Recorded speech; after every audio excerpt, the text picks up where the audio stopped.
Hello YouTube, this is Kai or Loose for Life coming in with part two of the 9-month post-op update for the vertical sleeve gastrectomy um, surgery that I had done in August of 2012.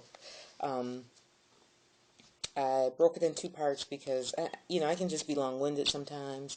And I know that people don't have a lot of time to watch a video with somebody rambling when you just want to get to the good stuff.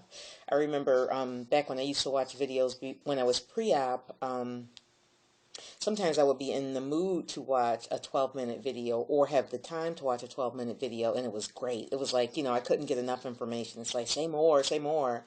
And I would even go to sleep with my earphones on, listening to people's videos, even if I didn't watch them. So I know that sometimes long videos can be great, especially if they're filled with, like great information. I don't know that I have a lot of great information to share, but this is my update in my journey. So it's special to me, and from the comments it seems like it helps or is special to other people out there too. So anyway, I'm going to get started.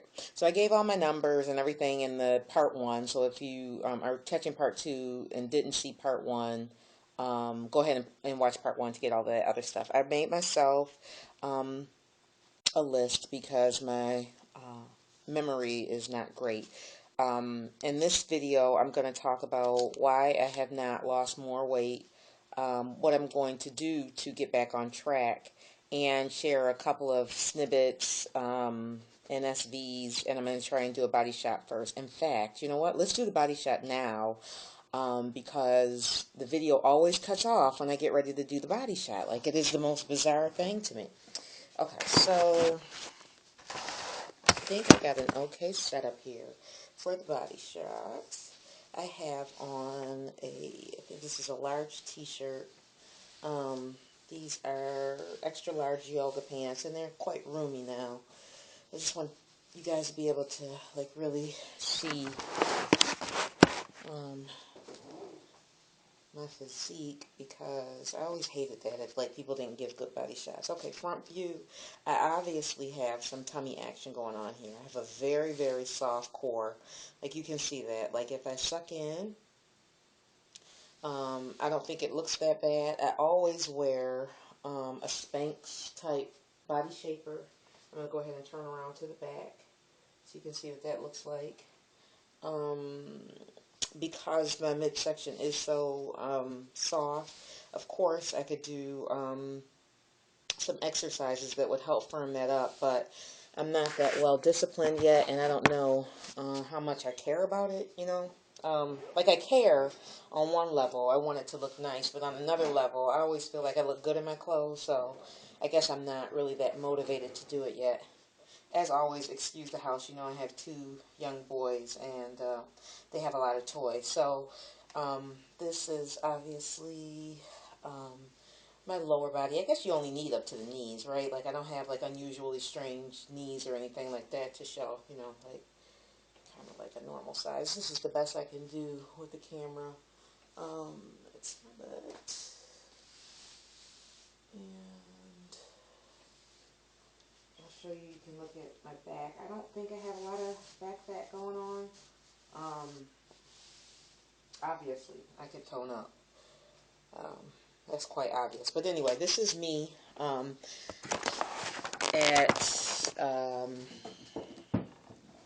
198 pounds, or somewhere around there.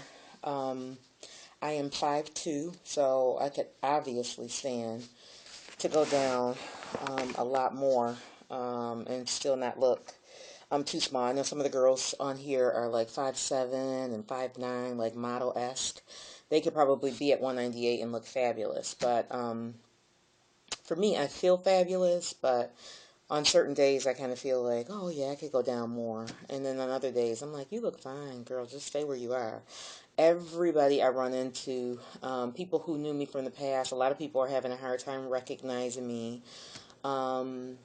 I've had an occasion where, I had to go and get my ring sized, my wedding ring and my bands. and because it was falling off of me. Like I shook my hand one day and it almost fell off. So what the jeweler told me, since I'm still losing, in the losing process of this game, he went ahead and sized it. I went from a size 9.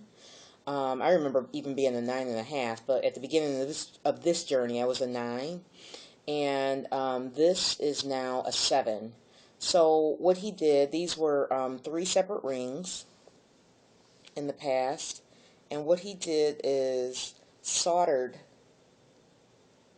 them together so that they don't spin. And he said that that would help as I'm losing weight, because I don't know if you can see the solder on there, but he just used like a little bit of solder on the sides and put them all together so that they won't, because they were like flipping around and doing all types of crazy things. And so, I really like it. It's a lot more comfortable, and now it doesn't fall off if I shake my hands or if my hands are wet. I told you guys I'm a nurse, and I wash my hands all day long, before and after seeing patients, and so that was just like really a big issue. So anyway, it fits now, and that's great. I also had to get links taken out of my watch. Now, I don't know what the measurement was of the watch when my husband bought it for me.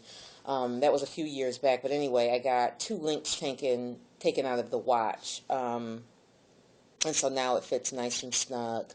So that's interesting too. Those are just things that you don't think about that you'll have to do when you lose weight.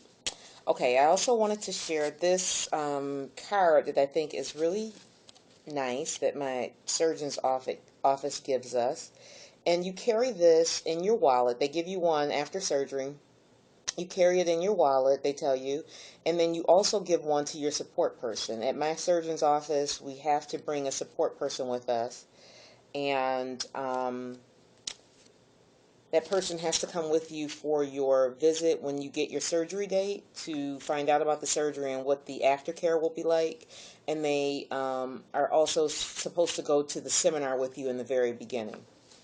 So anyway, since it's hard to read, I'll just tell you what this card says. Bariatric Medical Alert Card. This patient has undergone weight loss surgery.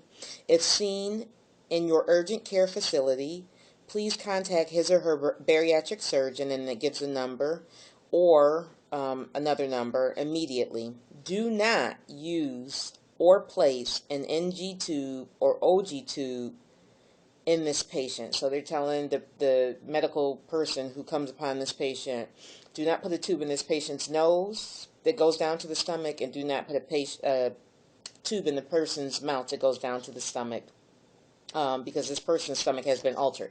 And then I thought this was really nice. On the back it says, this patient has undergone weight loss surgery. It is requested that this individual be allowed to order a child-sized portion from the adult menu. I did attempt to use this once because we went to Old Country Buffet, which is, like one of those family-style buffet restaurants here in our area. And, it can be quite pricey for an adult meal. I never thought so before I had the surgery, but after the surgery, when I was thinking about, like, how little I would eat, I was thinking, like, there is no way I'm paying full price for a meal. I mean, it was just the principle of the thing. Like, I would go to the buffet once and like be done. Like that was, in the past I would be able to go up 3 and 4 and 5 times.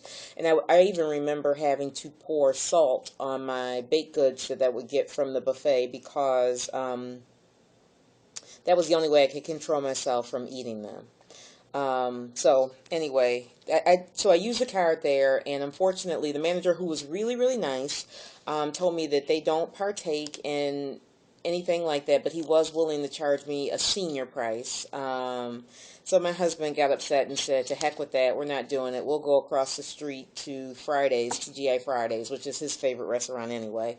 And then that way I could take home whatever I didn't eat, because, it just made more sense. Okay, a couple of other things I want to share with you guys. Okay, I think I told you that in the doctor's office, see, this video is already 9 minutes. It's impossible. Well, you know what? If you don't like it, I mean, if it's too long, just, cut it off and watch it later. I understand. I told you before about the scale in my